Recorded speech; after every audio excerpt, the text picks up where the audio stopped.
opera d'arte dei carretti siciliani.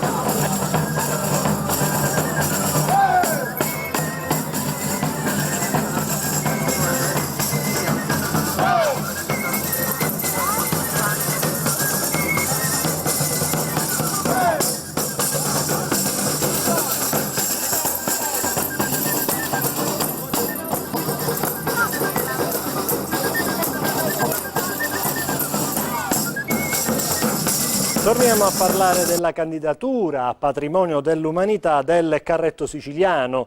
La proposta arriva dai ragazzi della Proloco di Bronte in occasione del primo Carretto Sicily Fest, il servizio dell'inviato Giovanni Tomarchio.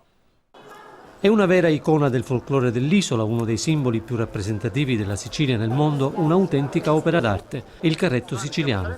A Bronte, alle pendici dell'Etna, la prima edizione del carretto Sicily Fest. Tanti collezionisti appassionati giunti da ogni parte dell'isola per esporre e ammirare pezzi unici di straordinario valore artistico e culturale. Il carretto siciliano è la storia, possiamo dire, di un popolo, il popolo siciliano, che hanno lavorato, lo hanno utilizzato come mezzo di trasporto e poi lo hanno abbellito, diciamo, a dismisura. Nelle loro sponde scorrono, come fotogrammi di un film, momenti significativi della storia, del costume, delle credenze e delle tradizioni siciliane. Frutto della raffinata tecnica costruttiva di abili artigiani, veri maestri nell'arte della pittura, della scultura e della decorazione. Un patrimonio da tutelare e valorizzare. Con questo intento una tavola rotonda per avviare ufficialmente l'iter di candidatura del carretto siciliano bene patrimonio dell'umanità. La regione siciliana non può che accompagnare con tutte le sue forze, risorse e attività questo progetto che, ecco, sa di Sicilia, fa parte della nostra storia, delle nostre tradizioni più autorevoli e che veramente può rappresentare un biglietto da visita, un veicolo di conoscenza straordinario per tutto il turismo